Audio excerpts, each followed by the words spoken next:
The Alberta Next panel is touring Alberta to hear from Albertans on how our province can better protect ourselves from Ottawa's economic attacks, while building a more prosperous, strong, and sovereign Alberta within Canada. A provincial referendum on some of these ideas is coming in 2026. But what's on that referendum ballot and what happens next for Alberta is up to you.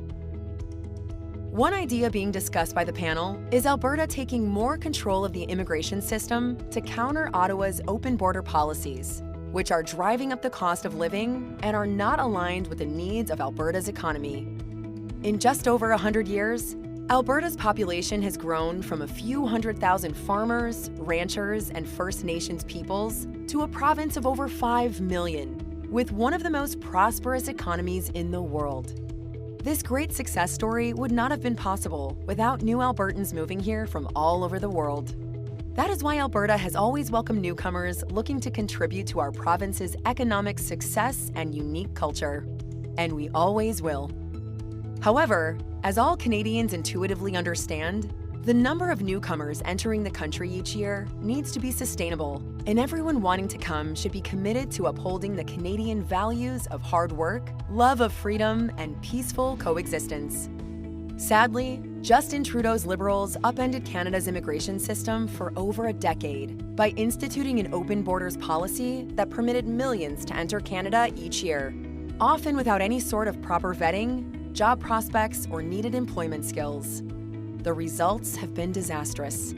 Housing prices have skyrocketed. Unemployment keeps increasing as immigration outpaces job growth. And sadly, many of the divisions and disputes that plague other countries have begun making their way into ours. Further, Ottawa has ignored the request of Alberta to cut refugee claimants and student visas, and instead permit Alberta, like Quebec, to select a more sustainable and targeted number of economic migrants better able to contribute to our province's economy. What can Alberta do about the situation? Quite a bit, actually. You see, under the Constitution, immigration is a shared area of responsibility between the federal and provincial governments, which makes sense. Essentially, the federal government gets to decide who they let into Canada, but it's up to the provinces to provide the vast majority of the social programs that newcomers need. So obviously, we should have a say about who is coming here.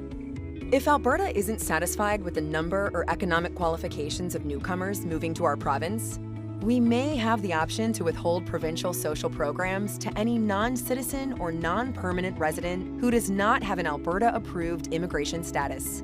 This would likely encourage more sustainable numbers of immigration overall, while supporting the entry of newcomers that can contribute to our provincial economy.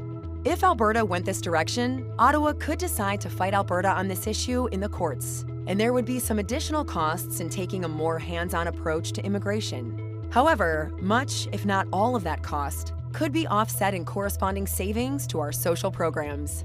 So, should Alberta take more control of the immigration system in this way, or continue with the status quo? And how can our province convince Ottawa to act more responsibly with their immigration policies in the future? For more information, visit alberta.ca/next.